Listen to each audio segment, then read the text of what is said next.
Welcome to the Leading Real Change podcast. I'm your host, Dr. Jacqueline Kerr, an expert in workplace culture change. From my unique background in behavior science, public health, and community advocacy, I help corporate leaders with evidence-based individual, team, and organizational change to create thriving workplace cultures for all. In the Leading Real Change podcast, I interview dedicated and passionate change makers about their careers, how they lead change, and what leaders can do today to make a difference, to build healthy, inclusive workplace cultures for all. I'm excited to share these examples of real workplace change with you. You'll learn about effective strategies that are working and how to overcome real barriers to change that challenge us every day. I hope you'll feel inspired and more confident to keep leading change in your workplace. Please share this podcast with other HR, DEI, or ERG leaders who you know are working hard but are struggling to have an impact and need more support to effectively create a thriving workplace culture for all today.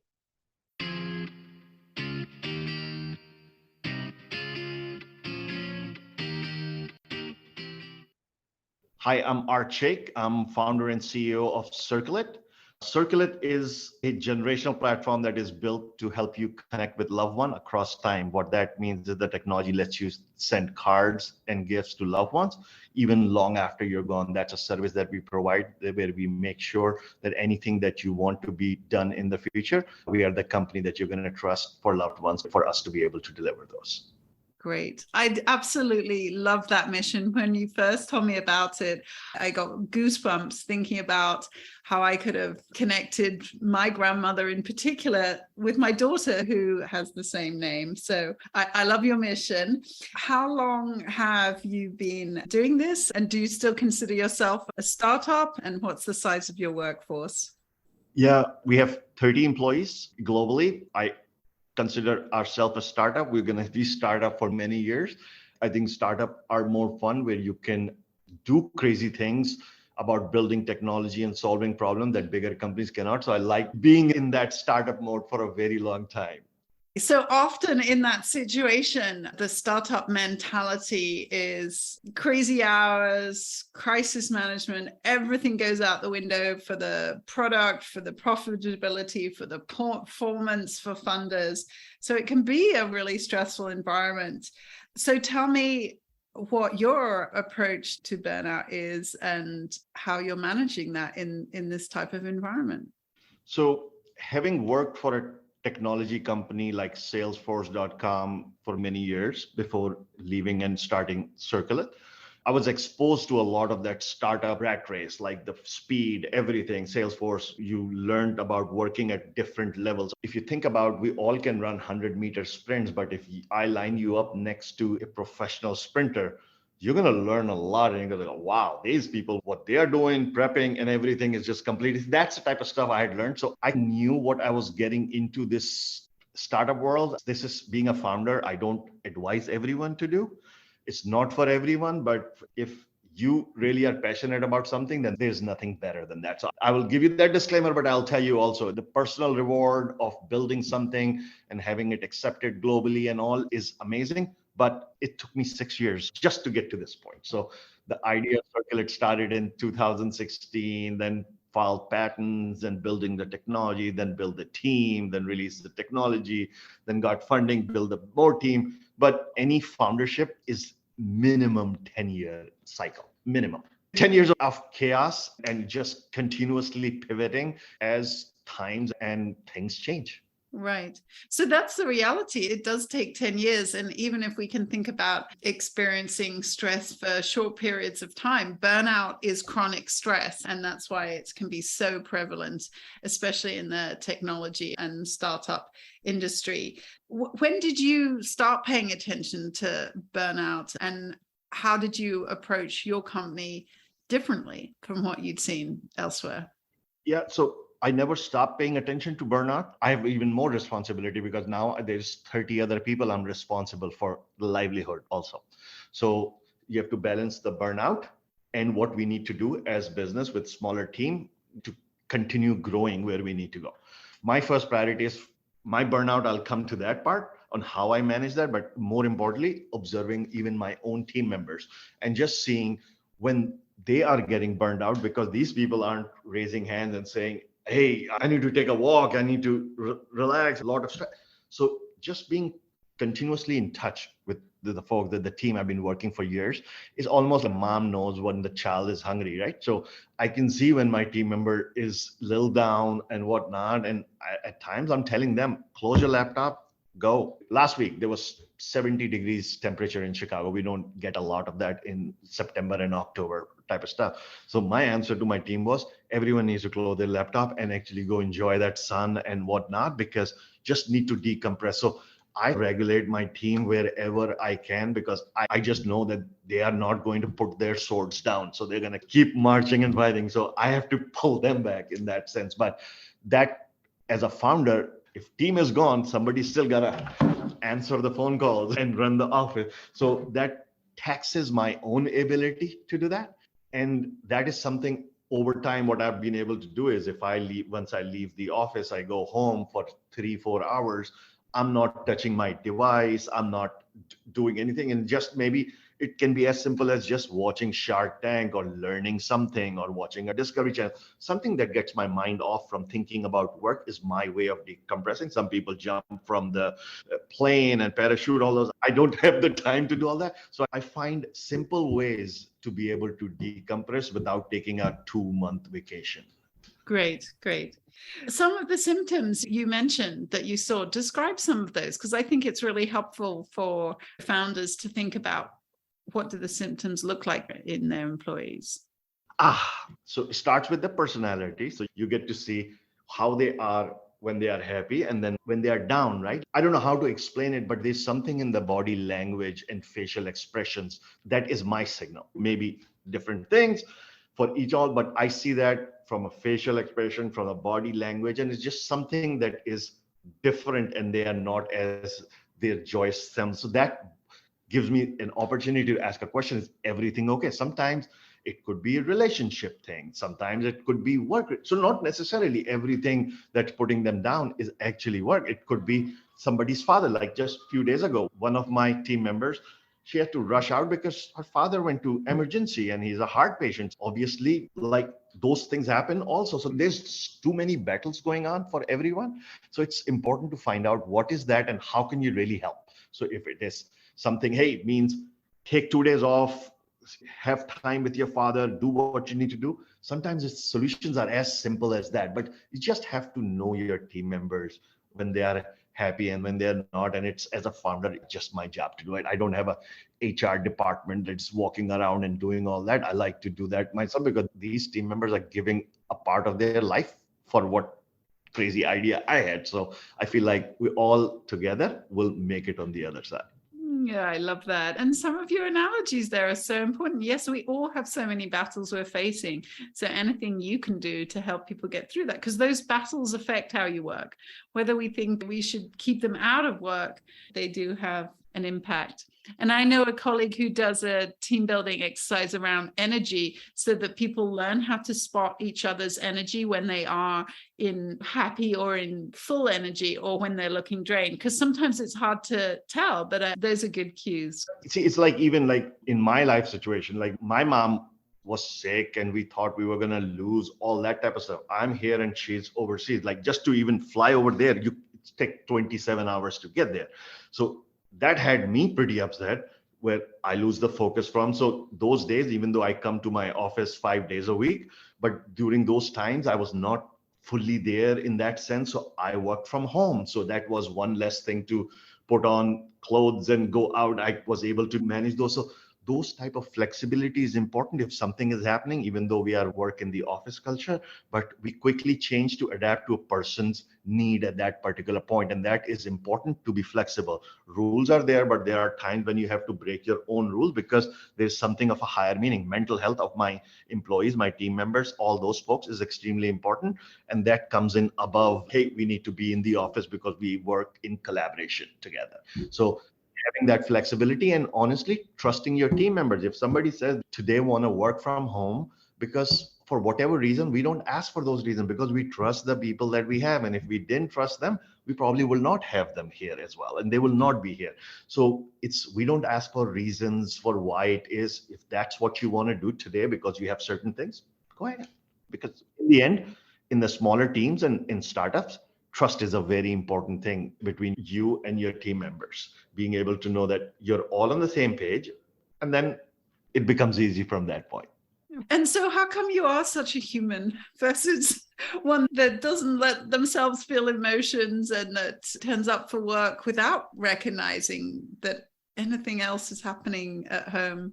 6 years ago, I was a lot more hard-tempered business-wise. This is nothing personal. So business, we have to build a business and we have to run it in a certain way and we have to make sure we service our customers. So I was very critical in the start, team member training, all that. But now over the years, I've built that team. So now my life is so much easier. So if you would have caught me 2, 3 years ago, I've lost some friends because they came to work at Circleit and it didn't work out for whatever reason. It's not personal. It was not the right fit for where we were as a company then and where we are today. Maybe in the future, that may be a good fit type of stuff. So I've learned a lot through that. But more importantly, I've tried to work on this part. Any given day, the world could be burning. And if I continuously react to that, then my team will take that and their morale will go down. So it's just being the general. Sometimes you could be dying on the front lines, but you have to say, keep marching type of stuff. Like you have to put up a face, you have to be the leader in that because your teams are looking at you. So just over time, founders find ways to manage their own stress. Just put it that way. A little better every time. Yeah. Yeah, that's so important. And interestingly, I was speaking with an organization called Culture IV, who provides services for startup companies. And the lady was describing that one of the most frequent patterns of problems they see is when it is friends who are hired by a company.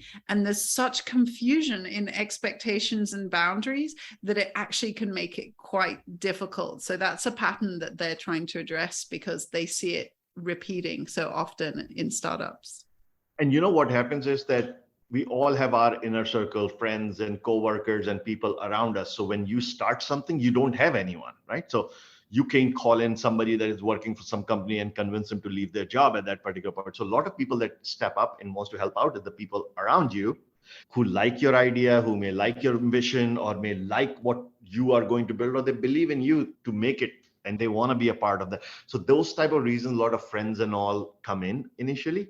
But as a founder, you just got to look at early on, and this is something everyone makes those mistakes. First, you take what you can get, and later on you realize, okay, this is not the right fit for the organization. And it just founders maturity over time, you get better at that. Now when I have these conversations, even if a friend may call up and say, hey, I got laid off in this tech thing and now I'm looking for a job, I'm able to have a conversation, but I'm able to have a very real conversation of where I don't want to destroy my friendship. So it's like working for me looks like this, and this is what the team is. And if they sign up, I still have a lot of friends on my team that were friends first and no employee type of relationship. So we continue to manage this. We all have a same goal.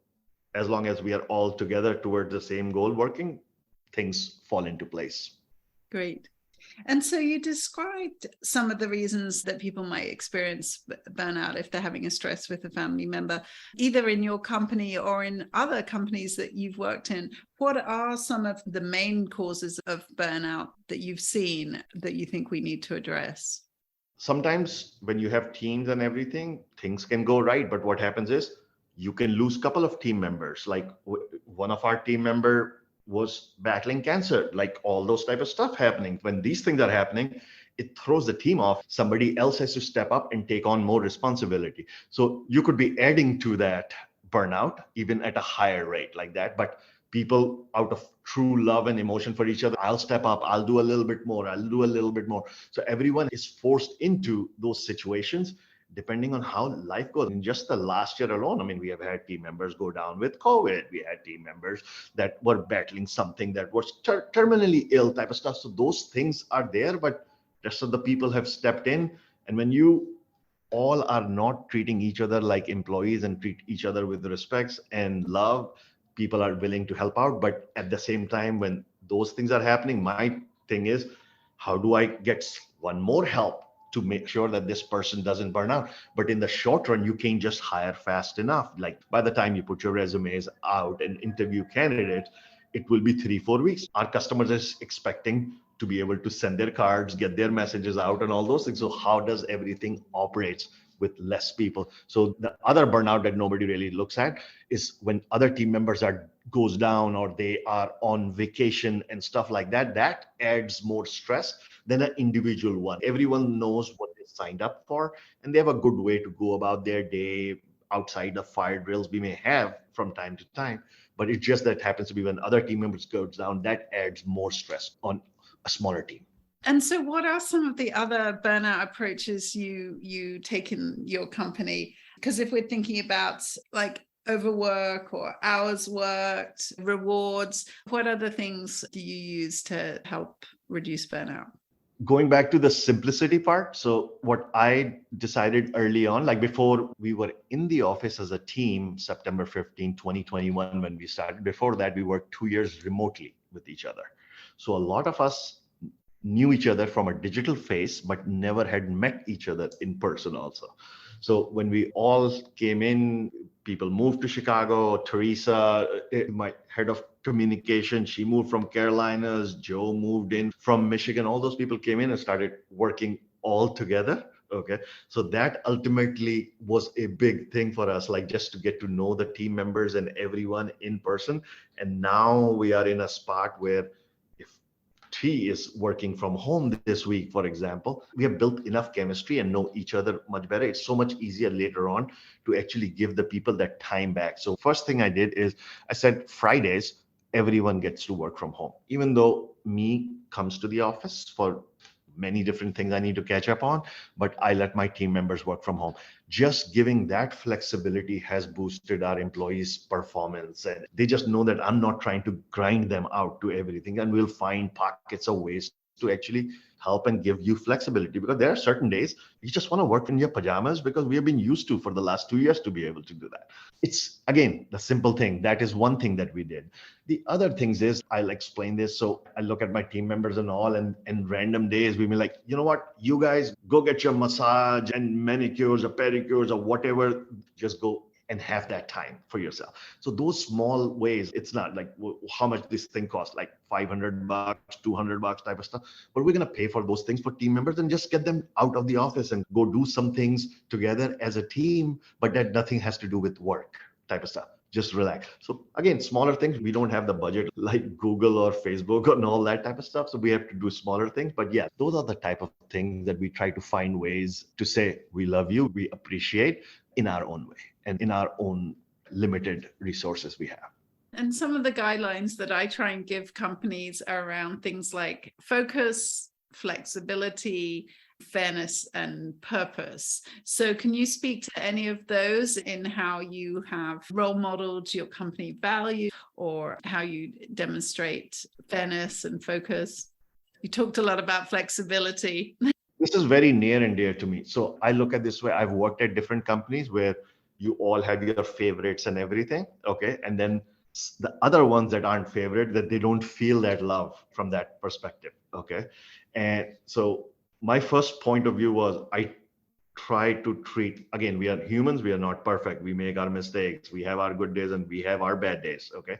I am the same, guilty of some of that. Okay. But trying to improve. But one thing is very simple. I keep my office, our culture is no politics. We're working towards a mission, and people that buy into that is the ones that we have. And I try to be fair. So if I am today, give Sam something, let's say it could be a AirPod. The next time it will be for Liz, or it will be for T, maybe sending her to a football game with her husband. So I like to distribute that. And so that my team knows that I may not be able to do everything for everyone at that time, but slowly I'm not going to forget that. So I'll be as fair as possible. So to me, that is more important. Your team members need to know that. And once they know that there's no favorites and politics or this, it's just a very different dynamic. If you're ever in Chicago, I would tell you to come to our office and meet the team. And you're happy to talk to them and ask them about that. But I try to be as fair as possible. Great, great. Those are some good examples.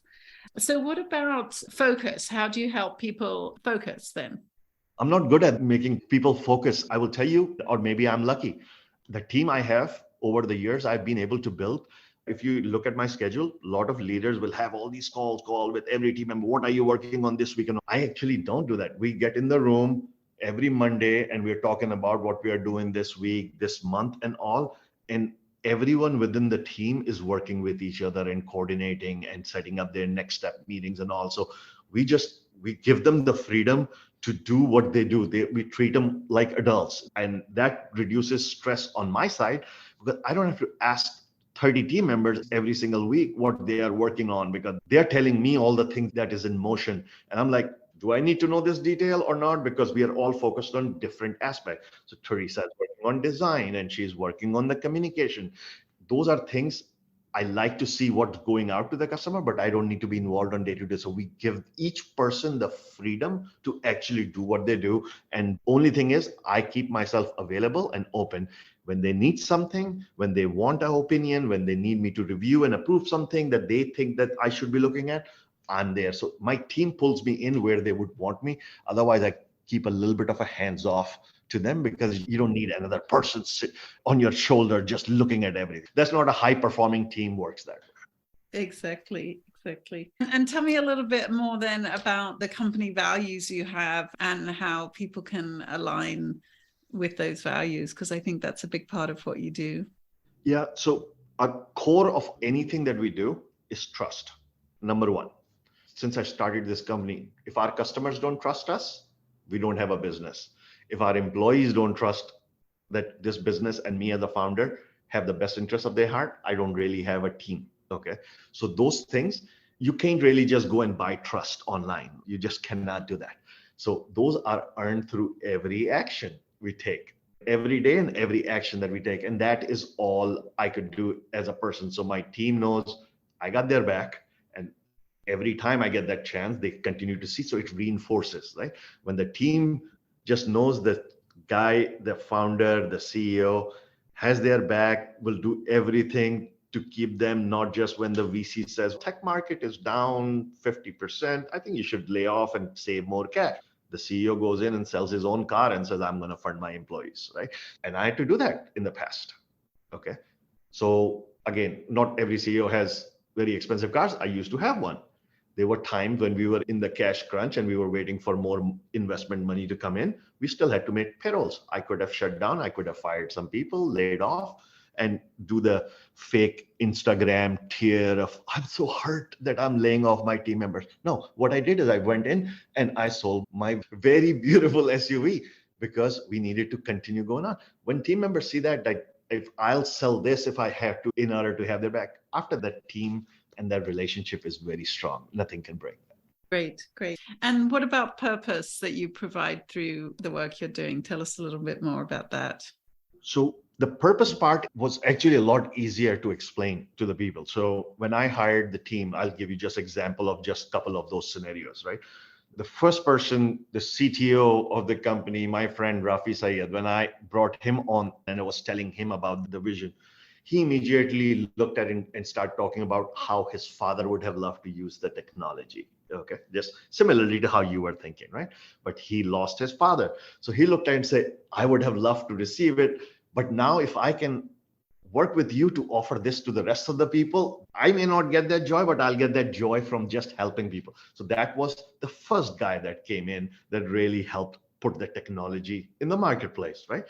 And then came in people like his mom, before she passed away from cancer, wrote him letters that he read years later that he found out about that. So how am I going to teach purpose to these people? They already have their own purpose. So Joe's mission, I don't know which way or so, but 13 years ago, things that my mom did really got me to this company because I would have never thought of this company. I would have never wanted to work for this company, but I'm so emotionally connected to that mission because of what my own personal thing is. And just through that, everyone has their own purpose. Somebody had cancer. Somebody in the team doesn't have kids and she wants to preserve all the things about her and her family members for the next generation. So everyone found their own meaning behind helping build Circleit.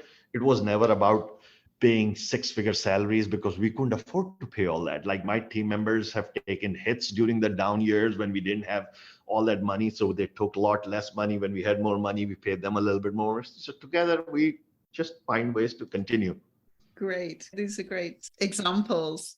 So, what are some of the successful outcomes of your efforts, would you say? What are the experiences? If we say that out there in the world, there's quiet quitting, there's a regrettable turnover, what are the outcomes that you're seeing? During the Great Resignation, we don't hear about Great Resignation anymore because right now it's now a employer's market is coming back because a lot of companies are laying off 10-20% of their team members. But before, when the Great Resignation was more popular in the marketplace, for 2 years since we put Circleit together, we lost 0 employees to another employer, somebody offering higher money. And that doesn't mean my team member, my employees, everyone is not being prospected. These people came together and none of us had built anything like this before, but together this team was able to accomplish the things that has other people looking and saying, how can you do this with so little people? It takes other bigger companies. They can put 1 million people on a technology and use, you're putting 5 million in 1 year. How do you do that? Again, we don't know how to do that, but we didn't know, but we figured it out together. So it just, the things that we are able to do now and what our team members have learned, like they have learned so much here while doing the work. Whereas if they were working for some bigger company, they may be only working on this section, a small little section that they never ever show. So the type of work they do shows up every single day. It may go on Newsweek, it may go on our website where millions of people are using. So a lot of their work is very rewarding because they are able to do something and they are heard. So if a designer or a UI UX person has a lot of freedom to actually take risk and design and be able to do things. And I look at certain approval to make sure that these are all within the brand, but more importantly, I give them the freedom to explore there as well. It's just, again, I have a different way of running organization because I just thought that building a company the old stodgy way is just boring. I didn't want to do that. Innovation and creativity. Exactly. In the end, we are all humans, right? Like we have the similar type of problem. We are trying to provide for our family. We're trying to be happy, all that type of stuff. So how do I not add to the stress of my team members is the goal. When the workplace is happy, it's a lot more fulfilling for everyone. If you had to go from life things that you're battling, now go to work and it has a super stressful environment, then it's no longer fun anymore. And that's when you need to go do something else. Those are such great reflections. You're the one doing it and living it every day. So if you have advice for other founders out there, how to set up, how to burnout proof their organization, what would you say? Burnout proof, or even building long-term relationship with your team members and employees, right? Like the key is, to me, I'm just not that type of person, but that I would do this, but don't treat them like employees, like you cut them a salary, right? If you take that tone, they're going to treat you exactly like that. Okay. So you decide, the culture is built by the founder, by the CEO. It won't be my VP of marketing will build that culture. So what my personality is shows up in how I manage and lead my team. And if you can work on your own self and have the wisdom to understand what motivates people and what not, right? Do it. I chose to be transparent with my team. I chose to be honest with my team. They knew where we stood financially, whatnot at all given points. So I'm not like pulling wool over their eyes, right? It's just not trying to do any of that. So when you are a real person solving a big problem and your team sees you're as honest as one can be running a business and doing everything to help them out, it's those type of stuff helps team members reduce their burnout indirectly. Obviously, workload and stuff, I've always had this policy with my team members. And this call is a good reminder that I got to continue reminding them. We say, if you are overloaded, raise your hand. If you raise your hand, everyone in the team will step in and help you. There's no consequences of that. That is one thing I have always said. Don't hold it in. Raise your hand, ask for help. There are other team members. I'll jump in and I'll do things. Okay. We don't take it negatively. Oh, look at that. He's raised or she's raising hands and that type of stuff. When you don't treat them like that, they're comfortable raising that hand also and asking for team members' help. So that's how we look at this way. What I see, how they operate, I can detect some burnout, but if they're working from home, I may not see that often, but I give them the opportunity to raise a hand, and it is done in all team spirit. So ultimately, you own the culture. And I can tell you, in this day and age, jobs are dime a dozen. Like anyone can get a job making pretty good money anywhere type of stuff. You're going to lose people if you don't build a strong culture ultimately, where team members actually work and they fight for each other, right? Like they don't want to let each other down. So if somebody, we have deadlines. So if this person is slow and the other one has a deadline, they watch each other's back. So once you build that dynamic, truly a team, and you can't call a team if they don't have each other's back. Okay.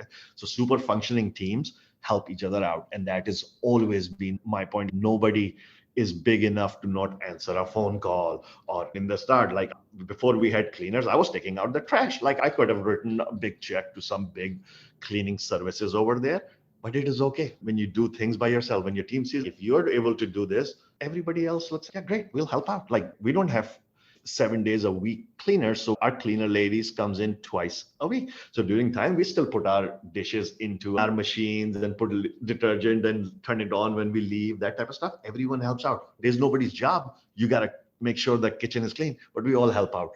That's again part of the team. Once you build that team, rest of the stuff becomes easy. And new people that you bring on, your team members will be the big ambassadors of that culture ultimately, because other ones will see that. And it's easy to fix one broken one than to fix everyone. That's great. I really appreciate that. Yeah. So anything else for what's next as you continue to grow, how you keep these principles in place? Because again, often people find that when things are small, they can communicate effectively and create a culture that is the culture you're describing. But as you grow, that becomes more difficult if you don't have processes or other things in place. So yeah, what are your plans to keep this? So I look at each year in a startup as a completely different year. So like in 2023, we know we need to hire about 20 to 25 more team members. That literally doubling our team. So we're not going to be able to do all that 25 people at one shot. So we're going to look at quarterly. We're going to bring in 3 to 4 people, then bring on 3 to 4. So what I'm working on mostly is how my leadership structure is going to be. So people like Teresa and Joe are taking on senior roles. So now not only am I working with them on what we are working on, when we bring on new people, how they will help train and get the most out of those team members, because they may fall under them. So just putting some aspect of leadership without that building a full-blown hierarchy, because we're not 30 years in business, publicly traded company, their hierarchies are like so far removed from the top type of stuff. So still, how do I stay engaged with my team member? But more importantly, how do I enable my leaders to actually continue to do their job at the best? And how do I help them? So that's the next phase of my evolution of my company, is trusting my core leadership team around me and spending more time to train them, so that downstream we can continue to make sure that every other one team member is impacted. Great. You're really thinking about this. You think about the human first, it seems. I was an employee before I became a founder. I've seen good leaders and I've seen bad leaders. I've seen such great leaders, like 3, 4 of my leaders that I last worked for influence the way so again, they gave me the freedom, so I learned about the freedom. Then I learned is like when my leader Sean gave me the freedom to go and had my back, I performed really well. So I looked and said, look how it changed me. Again, I don't know if it works in real life on other people, but I applied that same mentality, and I'm going to trust my team and I'm going to give that freedom. But I saw that as an examples of other leaders that did that with me. So that's why some of my leaders that I work with, I'm still friends with them. I still call them boss. And it's just those between each other type of relationship that has never to do with the word boss, but it's just, I call it like that. One of my leaders, I call him my commander when I'm talking. His son years later came in and did internship for me. So I used to work for his father. His son was working for me. That type of relationship I've had, but I've learned from better leaders on what not to do, because the bad ones have shown me that. And I just apply that basic human golden rule. Like, I don't want to do things that I don't want others to do to me.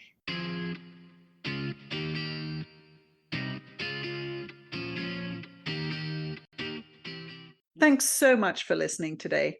I hope the podcast brings you fresh ideas, renewed confidence, and energy to keep leading change. If you need a partner in these efforts, I can help you effectively build a thriving workplace culture for all. I'll help you overcome the real barriers to change you face every day and help you lead real change with evidence-based solutions.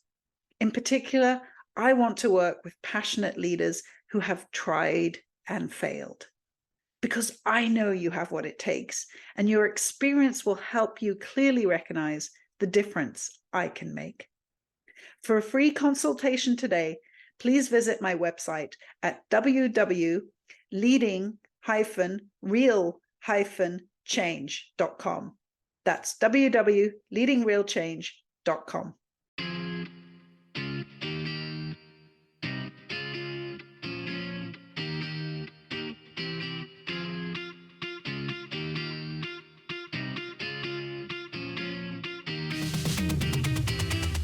Take control, you're a fighter. Push the limits and see it, you're already there. Told you we going higher. Ain't no stopping us, we're going in for the win.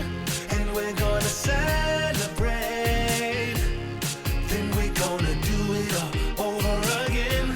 And we're gonna rock this place, 'cause this is our day. We're gonna do it together, through any weather, rain, sleet, storm or hell. We're gonna prove it together, move it together. There's no option to fail. We're gonna do it together, through any weather, rain, sleet, storm or hell. We're gonna prove it together, move it together. There's no option to fail. Close your eyes, feel the power. Everything that you need